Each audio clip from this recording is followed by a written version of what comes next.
Today on the Dennis Michael Lynch podcast, a horrific story where COVID kills, but it didn't have to. We're going to hear from one of your fellow listeners, one of your fellow watchers of this program. Why aren't the people in Washington putting themselves in harm's way? Why aren't they walking the walk as well as talking the talk? Their position in Washington is to do the will of the people. I don't see anybody in Washington doing the will of the people anymore. The only one who really puts his money where his mouth is Dennis Michael Lynch. Hello, I am DML, and you are listening to the Dennis Michael Lynch podcast. The exclusive sponsor of this program is DMLCBD.com. Go there today and get the best CBD products that can make you feel great again. This podcast is for independent thinkers who want to recapture the great American experience, and they know it all starts with sharing the unfiltered facts, truth, and opinions I give you every day. Today's podcast will both shine a light on the solutions that can fix our nation's biggest problems, and it will make you the smartest person in the room. Here we go. I'm about to introduce you to a lady named Darlene Peterson. Now, Darlene, like many people who listen to this program or use the DML News app, which you could download for free if you don't have it from the Google Play Store if you have an Android phone, or the Apple App Store if you have an iPhone or an iPad. And Darlene reached out to us and said, hey, my parent died of COVID and they shouldn't have. Okay, let's hear the story.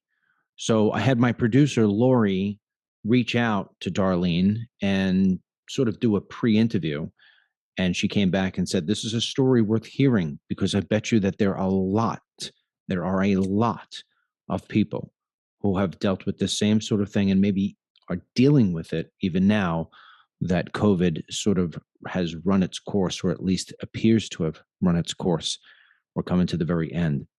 Before I bring on Darlene and you could hear her story, I want to remind everybody, DMLCBD.com has had the buy one, get one free. I told you it was the one and only DML CBD buy one, get one free that we were going to have this year for the DML CBD branded products. I am going to be making a pretty big announcement to you at the end of February, which is half the month away. But until then, I have tried to extend this buy one, get one free for you for as long as I possibly could. With that in mind, half the products now are no longer buy one, get one free. And I can tell you that if you are a gummy fan, you're going to want to get in there now and do it. So buy one, get one free at DMLCBD.com, plus get a coupon in your box with your order that says, hey, on your next order, you push in this code and you'll save some money. So you're going to want to take advantage of that right now, because any day I will just be saying to you, it's all over. The buy one, get one free is all over. So if you're thinking, do I need to? He's such a good guy. He's going to do it again. I am telling you right now, for DML CBD branded products, this is the last buy one, get one free. Do not question me on this one. That's it. Go there now. Be smart. If you have not started using DML CBD, I don't know what you're waiting for. A good little story over the last week. A relative of mine, haven't seen him in a long time, suffering from gout, says to me, hey, I heard CBD will help with that. I said, well, I don't know. I've never tried it. I said, but here you go. And lo and behold, a couple of days later, he says, this stuff is a miracle. I get that from everybody about everything. Sinus infections, eczema, cold and flu, you name it. If you want to diminish the pain, if you want to stop the inflammation, at least to the point of where the pain will go away, or at least in part will go away. If you want to improve your sleep significantly, you want to boost the immune system and curb the anxiety, I don't know what you're waiting for. Join the tens of thousands of other people like me who are just saying, I love DML CBD. DMLCBD.com. Okay, now we bring in Darlene. Darlene joins me from the state of Illinois, where she lives. Her parents lived in Wisconsin. Her mother is no longer with us. Her mother died on January 1 of this year. She died from complications with COVID, or maybe that story will change a little bit here when Darlene speaks her piece. But Darlene had reached out to us and said, please cover this. Please expose this. I'm sure I'm not the only one this happened to. And I think she's talking about the death of her mother. So her mom, this is what I know, Darlene, from your story. Your mom's not feeling well. A bunch of you had been all exposed to COVID. And she says, okay, I got to take some sort of action. What was the first step your mother took? The first thing they did was they went to the emergency care by their home, they being my mom and my dad, because they both were sick. And so I had been talking to my mom and told her that they needed to go to the hospital and get monoclonal antibodies. They went to the hospital. They were actually turned away. They were told to go to their doctor. So they left. They went to the doctor's office. The doctor then told them, you're both way too sick. You need to go back to the hospital. They went back to the hospital. They were both tested for COVID. They both were positive for COVID. They both asked for monoclonal antibodies, and they were both told no at that point. Well, did they give an explanation as to why both your parents were turned away for the monoclonal antibodies? No, I think that's one of the things we don't understand. They both met every criteria needed in order to be given monoclonal antibodies. So we're a little confused as to why they weren't given it. So then let me ask you this. I mean, your parents, your mom is 69. Is your dad 69 as well? 71. 71. 72 now, yeah.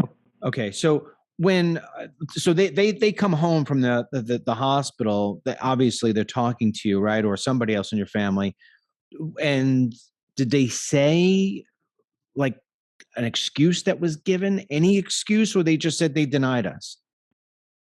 They just said that they were denied the monoclonal antibodies. Okay, so now they're back home, but they're still very sick. What happens next? My sister had gone to their home to take care of them, and within a couple days, that was on the 15th of November, so within a couple days, my dad had gotten really sick and he was vomiting profusely. And so my sister brought him back into the emergency room, and they gave him the monoclonal antibodies at that point. It was a different doctor. And so they gave them to him, and then my sister brought him home. And then on the 19th, my mom started getting really sick again. So my sister drove her back to that hospital. And again, my mom asked for the monoclonal antibodies, and they said that her heart enzymes were elevated. So they wanted to treat her for a heart attack, even though she never did have a heart attack. So your mom, I mean, this is the part that already is baffling to me. So we already know that they've both been tested for COVID. They had already been there before, told to go home, go to the doctor. Doctor says, hey, if you're not too sick, you got to go to the hospital. At that point, even though their own doctor said, you're too sick, you got to go to the hospital. And the hospital still is playing games, sends your parents home. Then dad gets so sick that your sister brings him to the hospital. I can only imagine that scene, right? Your sister's probably walking in, your dad's older, 71 years old, 70 years old. And she's like, my dad is sick. Probably went down the whole story of, we were here, we went to the doctor, we came back here, you sent them home, you wouldn't give them the antibodies. So I'm assuming there was a bit of urgency in your sister and in your father's voice when they went there. Well, they wouldn't even talk to my sister. They wouldn't let her go in there. They had my dad go in there. So my dad, at that point, he had already lost 28 pounds in just those few days because he was so sick. But yeah, they wouldn't even let my sister be in there. So your dad lost 28 pounds from the first time he went to the hospital to the second time, or I should say the third time. Yeah. So okay. So they say, all right, we're going to admit you in here, and they give him the monoclonal antibodies. How long was he in the hospital for? He actually wasn't in the hospital. They gave him the monoclonal antibodies right there in the emergency care room and sent him home. How many days until dad was feeling better? 2.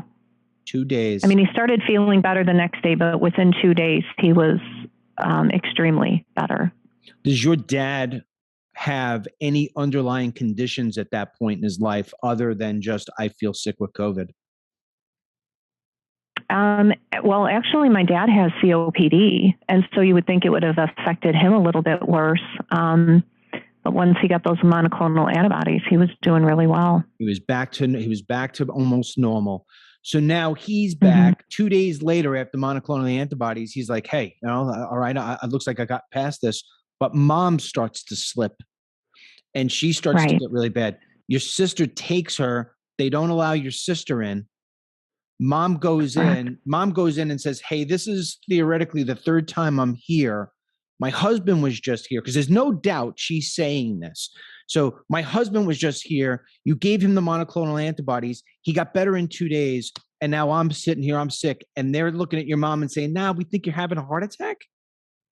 Correct. So they told her that they thought that she was having a heart attack and that they didn't have heart care there. So they needed to flight her to another one of their sister hospitals where they had cardiac care. Now, I'm a little familiarized with this. When you go into a hospital and you think you're having a heart attack, first thing they're going to do is they're going to put you on an EKG. Did they do an EKG with your mom? They did. And my understanding is that the EKG was okay. They tested her troponin, I think it's called. Her heart antibodies or whatever were elevated, but not for that specific test. That's for a heart attack. Yeah. I mean, the other thing too, they should have taken, does she suffer from high blood pressure? She did have high blood pressure. She was on medicine for it. So she took high blood pressure medicine. And so she goes in there, they do the EKG. I bet you I'd love to see that EKG.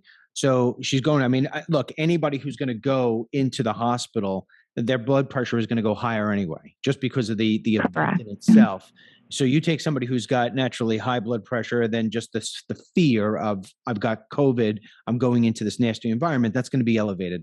Anybody in the medical profession is going to realize that. If they don't, they shouldn't be in the medical profession. So now they say, hey, go, we want you to leave. We think this is all heart-based. Go. Now, I think there's a very important part of this story that you and I have not addressed yet. Your mother at that point is unvaccinated, correct? Correct. Does she tell them when she goes to the hospital there, I am unvaccinated? They have to. It's one of the first questions everybody asks. Yes, she did let them know she was unvaccinated. She did let them know she was having problems breathing. And her when they test the oxygen levels, that showed that as well, but they kept pushing toward the heart. Okay. So mom goes out to the car to the sis and says, hey, we've got it. They're sending us to the next place. So now you go to the next place. What happens? My mom had told the hospital she didn't want remdesivir. She got there on the 19th. Roll back for 1 second. When she goes to the next place, I don't want to skip anything. When she goes to the next place, she must walk in, I'm imagining, and says... They flighted her. Okay. So they sent her over there. Correct. They flighted her to the next place, saying that they wanted to check her heart. So she didn't even have to give the explanation. It was already predetermined. She walks in there, they know. And they know that they have a COVID positive 69-year-old female, unvaccinated, who we think for whatever reason she's in cardiac arrest. So now she goes into the hospital, and what happens? Well, they were treating her to see if she had a heart attack. The records show she did not have a heart attack, just like she was saying she didn't have a heart attack. So they kind of switched gears and then started treating her for the COVID for her lungs because, it was evident that her lungs, the COVID is what needed attention. She had let them know that, they had denied her the antibodies at this point, but she told them no remdesivir. And so it was the 24th, I believe, they gave her remdesivir anyway, even though she told them she didn't want it. She was getting better. Hold on, let me ask a question before we go too far. Why did she not want to take it? We've been researching a lot of the treatments and stuff for COVID and looking at the records for remdesivir. It's evident that remdesivir does a lot of damage, more damage than good, based on what we've seen on it. So she just wanted to be educated in what she was allowing them to give her. Okay.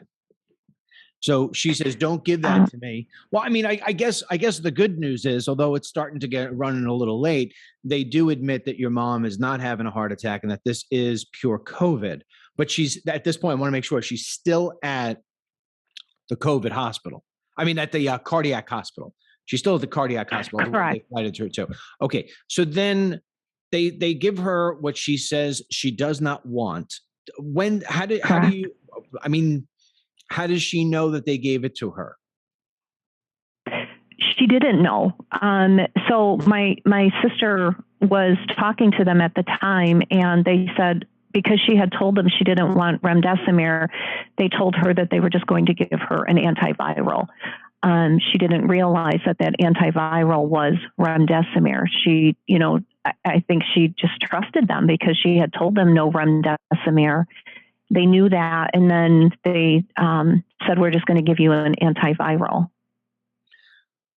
So she's admitted to the hospital. How many days is she in there? You started to say, and I cut you off, are things getting better for her? Right. So they started doing breathing treatments and stuff outside of the remdesivir. They started doing breathing treatments with her. And they said that there was the inflammation in her lungs had gone down by more than double, and that she was improving. Her oxygen levels were staying in the 90s until it was the third day in. She was admitted there. She was flighted there on the 19th of November, and on the 27th of November, she started having a little bit of breathing issues. That was 3 days into the remdesivir.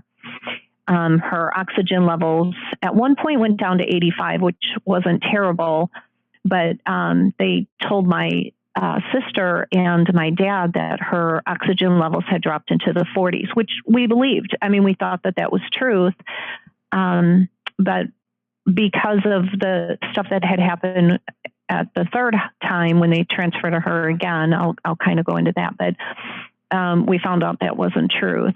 So that day they had told my dad and my sister that it was imperative that they vented her and flighted her out. And my dad said, if that's what's going to save her life, because they said that she had blood clots in her lungs. And so my dad said, if that's what'll save her, because my mom didn't want to be vented either. But they had given her a sedation and said that they couldn't get the oxygen under control, so she had to be flighted out. So they flighted her to back to the first hospital in Wisconsin that she started at, because they have the COVID ward there. But the receiving doctor there refused to take her unless she was put on a ventilator. Why? I don't know. That's okay. So I'm going to kind of jump ahead and then I'm going to jump back just so you understand where we were coming from. So the receiving doctor said she had to be ventilated. My dad and my sister were told that this is what was going to save her life. So we, again, trusted the hospital. That's what we're supposed to be able to do, is trust these doctors. So my dad gave them to go ahead to do that. they flighted her back to the first hospital. Well, there's 3 divisions, the emergency, but they're right down the road from each other. And they admitted her there. It was every day, I was calling, trying to check in on her, see how she was doing. They put her in a medicated coma. They paralyzed her. They had her on heavy sedation. And I have a friend she was an ICU COVID nurse. And she said, Dar, just send me the numbers. I need to understand. So something's not seeming right. So I started sending her, asking for all the numbers, meaning like what the ventilator settings were and all of that. And she kept saying something's wrong. So I did a conference call with her. We called the nurse, started talking to the nurse. She was questioning the nurse and said, these numbers are off. And the nurse actually got angry and was being quite nasty toward my girlfriend. And she said, I just need to understand. And the nurse then admitted that the numbers were off, but there was nothing he could do about it. And she said, what do you mean there's nothing you can do? Have you told the doctor about these numbers? And the nurse said, yes, but the doctor won't allow us to make any changes. And so she said, so it's like the fire chief is holding the hose and all the firemen have to stand there and watch as the house is burning down. And he said, well, there's nothing I can do. I won't overstep the doctor. At that point, the head nurse got on the phone, basically said the same thing. Then the intern got on the phone, said the same thing. Then they put a new doctor on the case that night. That doctor called me that night, and it turned out that this was a little over a week. They hadn't done anything. They let 9.5 liters of fluid build up in my mom's lungs. From the time she left that one hospital where they flighted her back, her oxygen levels were okay, her CO2 levels were okay, and now she was becoming critical because they just let her sit there. All right, so there's a big story. So I want to package it the way that I heard it. So when they send your mom back to the original hospital, it appears to me, and if I'm wrong, tell me I'm wrong. It appears to me as if nobody wanted to touch your mom. That's the short side of it. If I look at this, nobody wanted to touch your mom for whatever reason.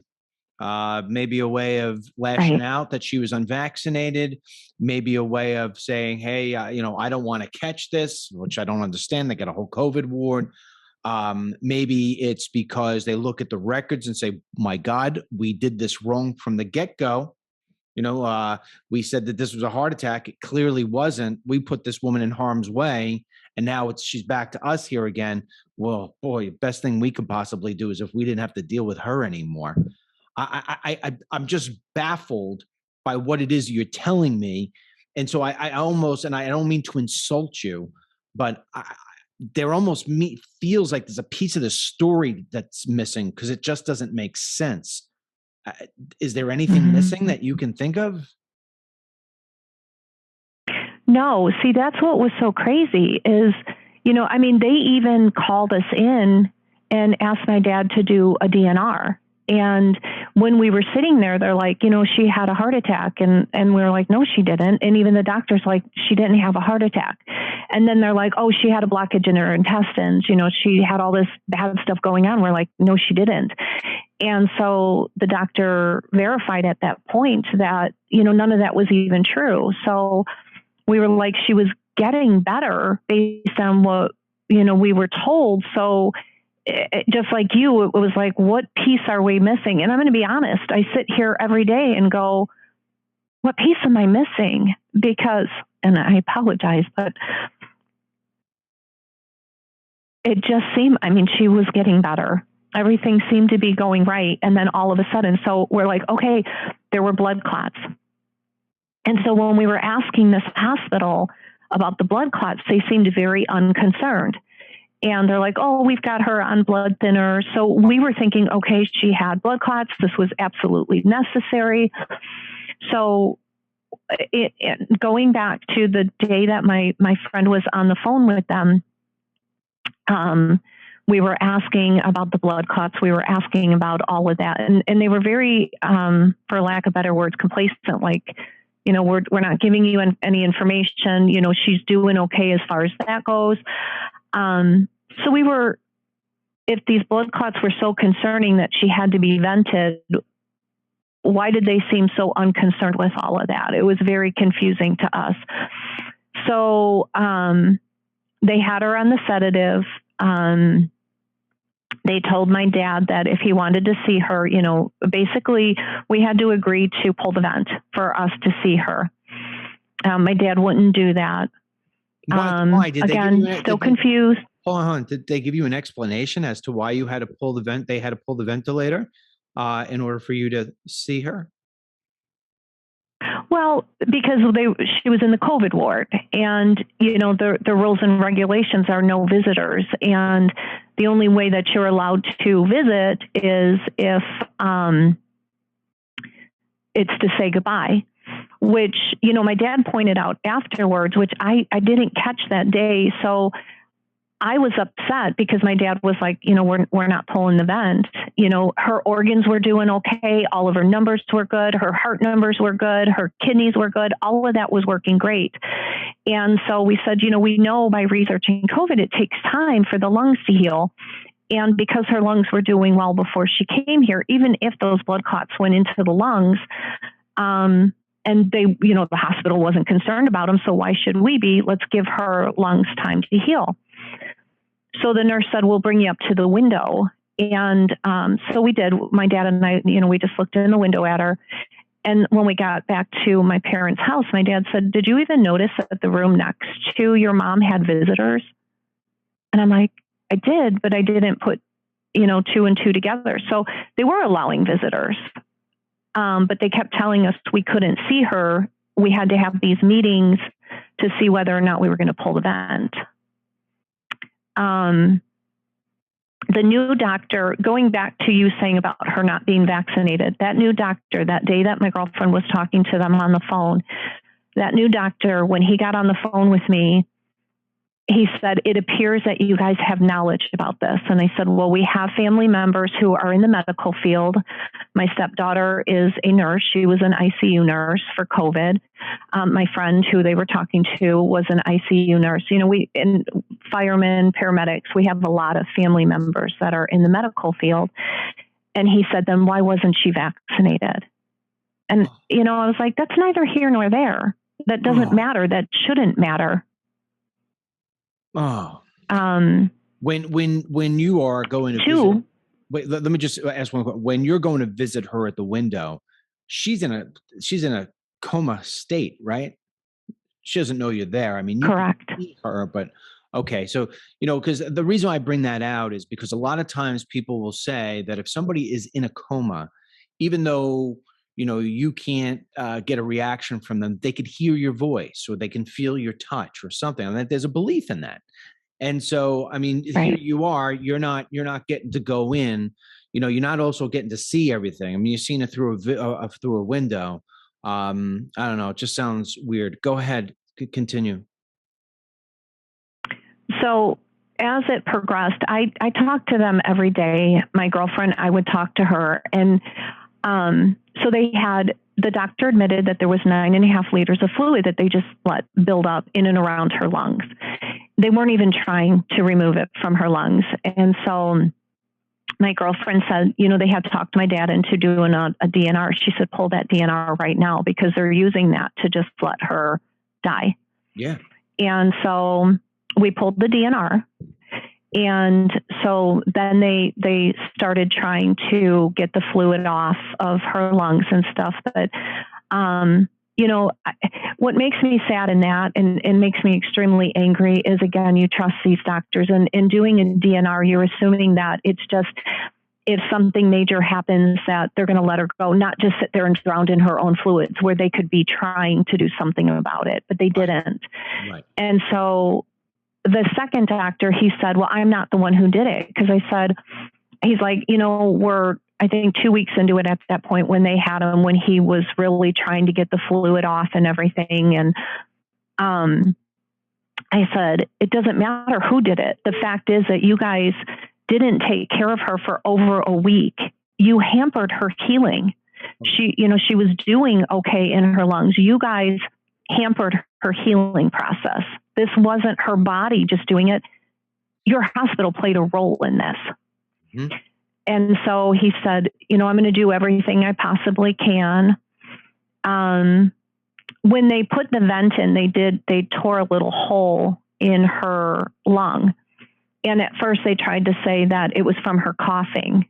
And finally they did admit, and that was the hospital before they flighted her back that did that. So it just seemed like then we snowballed. There was one thing after another. And then they were on day 9 or 10 of the vent, and they said that they needed to get her on a trach. They needed to put the trach in. So her CO2 levels were going really bad because they were setting her oxygen levels at weird numbers. And so my girlfriend got on the phone again, and she said, why are you guys doing that? You're causing her body more harm. Why would you be doing that? So then the intern finally admitted that they had to have those numbers in order to put that trach in. She's like, so you're killing her to switch her to a trach? That doesn't even make sense. The intern actually started crying at that point because she said, what they're doing is they're trying to trach her because they wanted to move her out into, a facility and get her out of that hospital bed. So she called them out on that. The intern tells you this.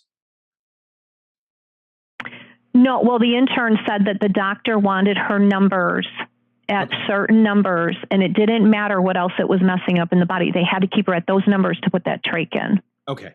I'm sorry. So, yeah. so no, she didn't. How long was your mom in that hospital for? My mom was admitted on November 27th into that hospital, and she died January 1st. So the time that they've kept her there, she was either on a vent or she was on a trach. Right. And they sedated her and they paralyzed her, and they were supposed to take her off of the paralytic. And they kept saying they couldn't get her off that paralytic, and they couldn't get her off the sedation. Why? Did they give you a reason? No, they kept saying that she couldn't handle it.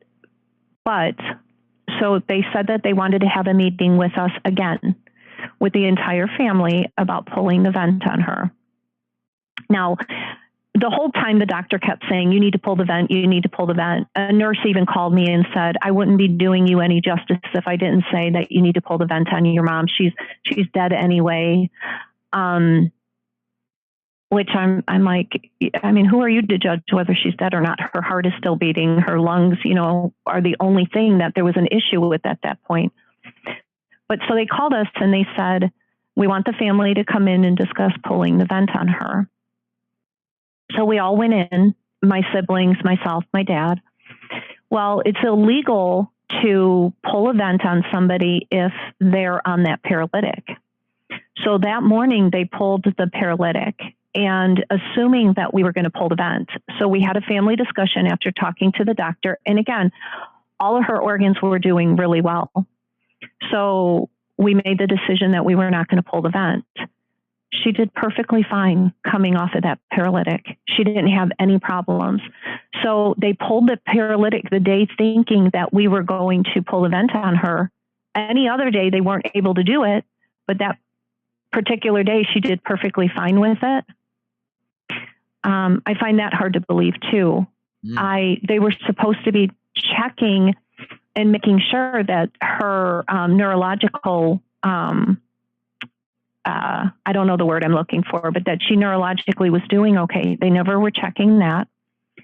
We kept asking them to lower the sedation. They wouldn't do it.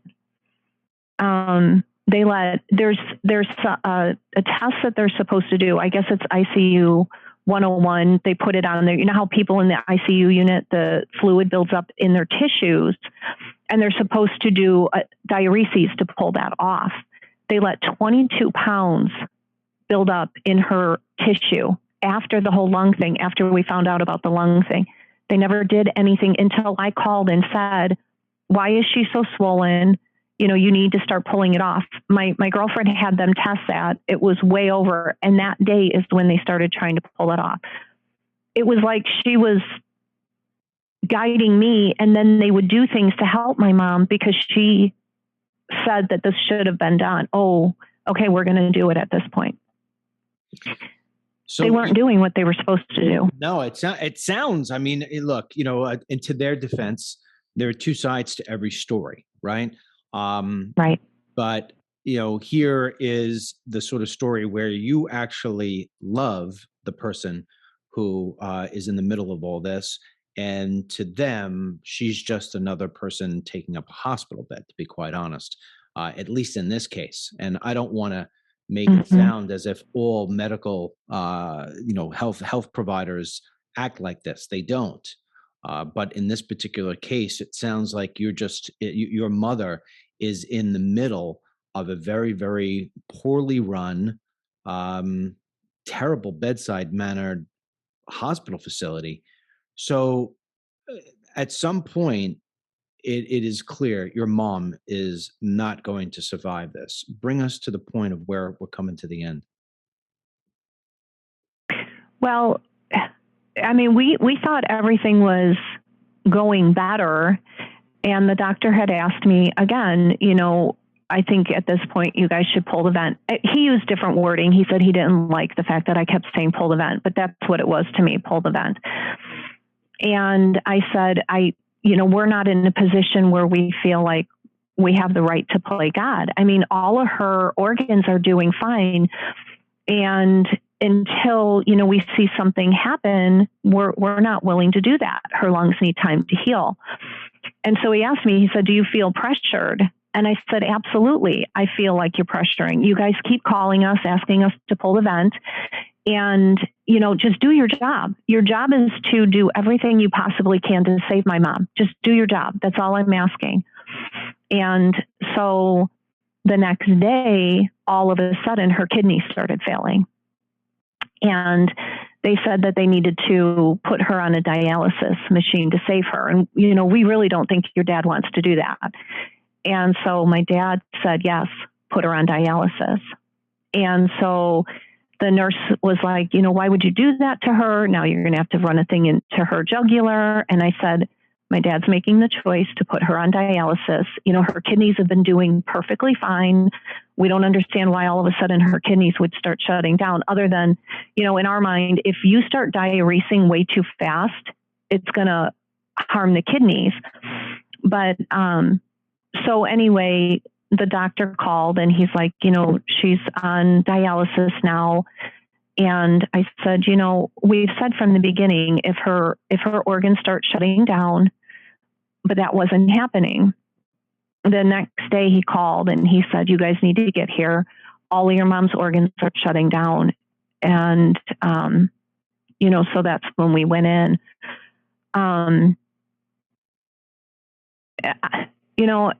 It's really hard for me. I feel like we haven't been able to trust them from the beginning. And I even said that the left hand doesn't know what the right hand's doing. You guys are saying one thing. I mean, the nurse, the morning before was like, she's doing great. She's produced a whole bunch of her own urine. And then the doctor's like, she didn't produce any of her own urine. So why would the nurse say that if it weren't true? And he's like, the nurse doesn't know what he's talking about. Well, isn't that the nurse's job to know what they're talking about? So long story short, we went in, they shut all the machines off and everything. And my mom went, but I asked for all the records. I wanted to see the records. I've been going through the records. I haven't gotten to the kidney thing. They gave me over 10,000 pages to go through. My girlfriend's been going through. But what we did find out in the midst of all of this is that day that they flighted her back, the lowest her oxygen level got was 85. The records show that at the time they vented her, they had gotten her oxygen levels at 90. Why they vented her at 90, why they didn't call my dad and say, hey, she had a temporary moment of, trouble breathing. I know I said it would save her life, but she's at 90. We're going to try something else. But they just vented her. And then not only that, they according to the scan that they did when they got her to the second hospital, she didn't have the blood clots. So they vented her at 90 with no blood clots. It angers me, to be honest. Oh, I can only imagine. So your dad now is a widower, and I mean, when you talk to him about this, where do you all stand? I mean, is this something you're just going to accept and say, we're just going to try to move on with our lives without our mom? Or are you going to look to try to take some kind of action against the hospital and the people who are working there? Well, we want justice, of course. I'm going to be honest with you. I haven't told my dad that she was at 90. I'm going to cry. I apologize because, he already felt like she didn't want to be vented, and he felt like he killed her. Mm. And if he finds out that she was at 90, I don't know how he's going to do with that. It's going to break him. I did. Exactly. And it's like, gosh, this is ridiculous that nobody gets vented at 90. What were they thinking? Well, I mean, if I could intervene for 1 second, I mean, hearing your whole story, and I think the part of your dad's experience is an important part here.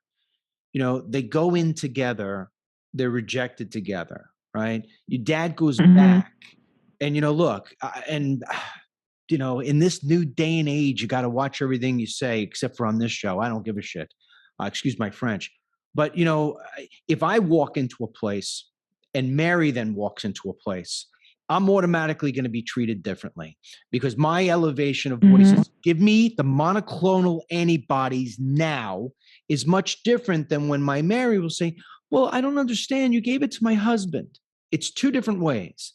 And so, unfortunately, in this particular case, what I see, and I'm like, you're telling me the story and I'm envisioning it and playing it out in my head. And I imagine your dad, I don't know him, but, he walked in there and maybe he walked in there with a little bravado. Hey, enough is enough, right?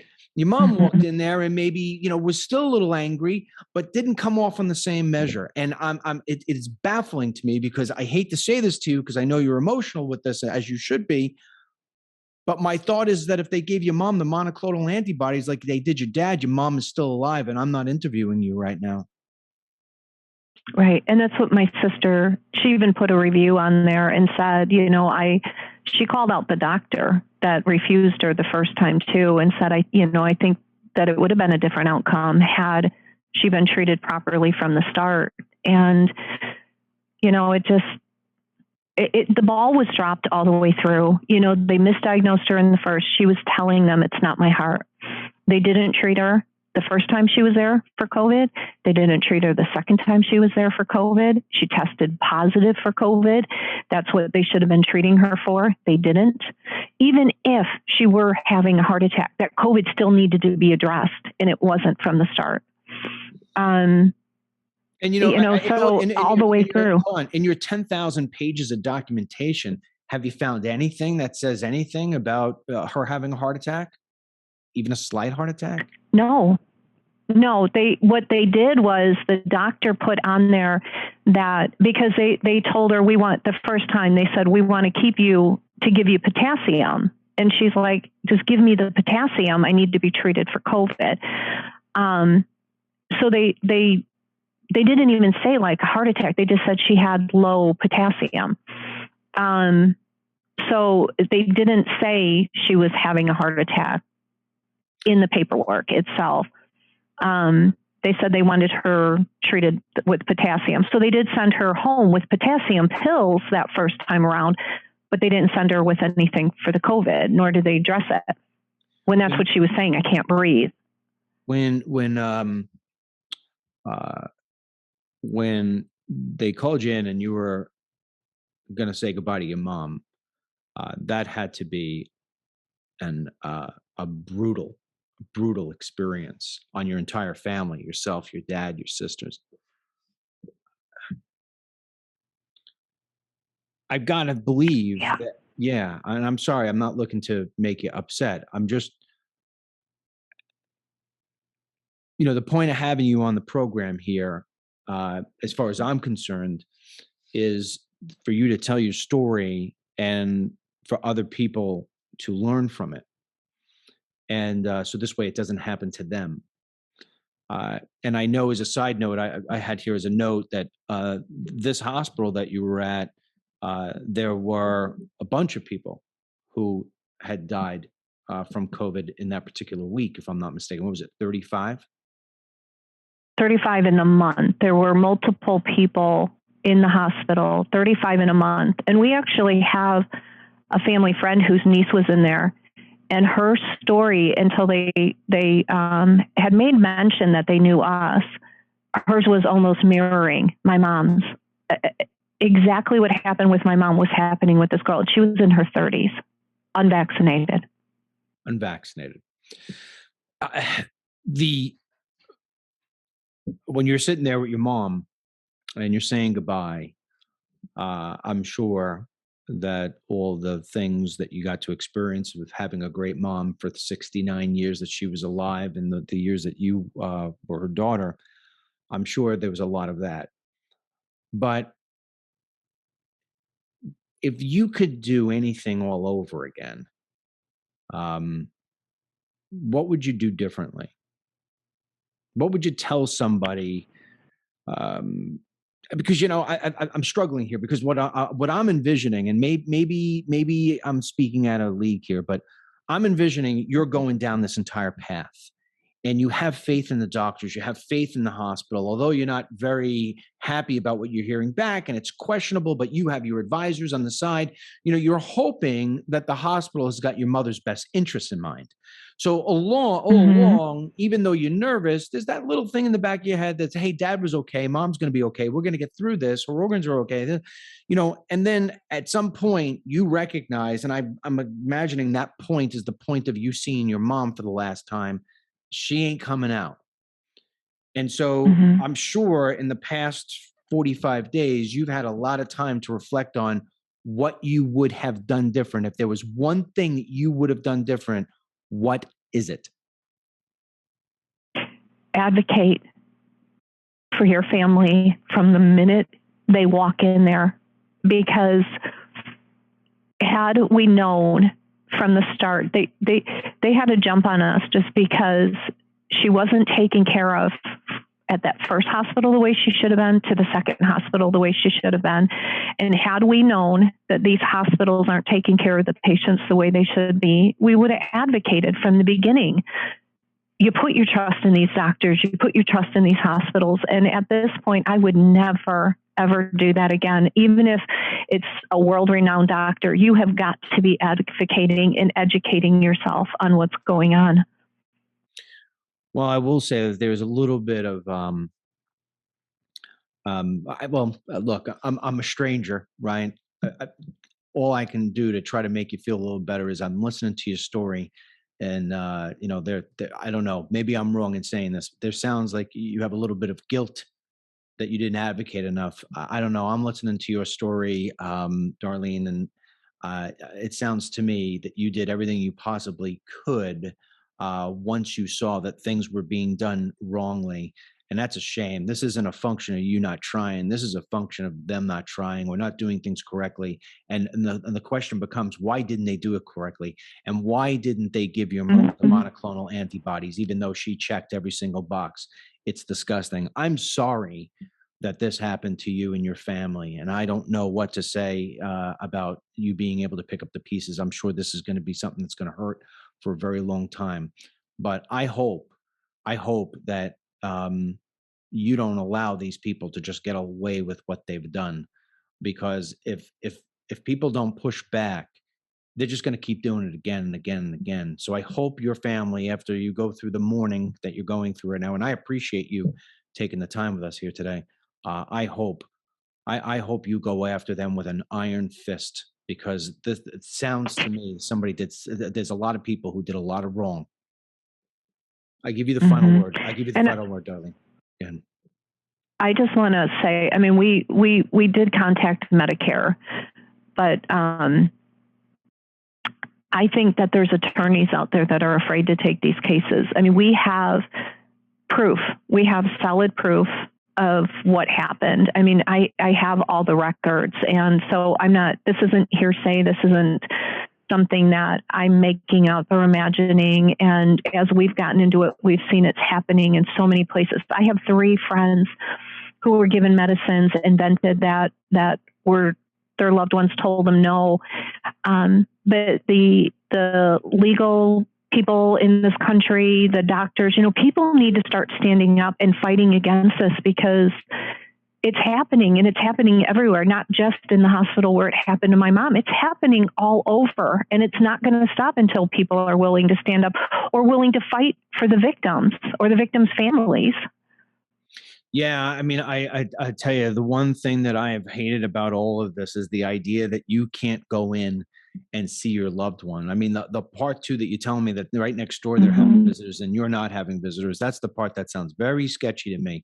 But we've heard all the stories about where people have had to basically say goodbye from outside of a window, and that's just not that's hideous. And what has happened to you and your family is hideous. And I know you're a listener of the program, and I appreciate that. And I'm sorry that the way that we get to meet is you having to share such a horrific story.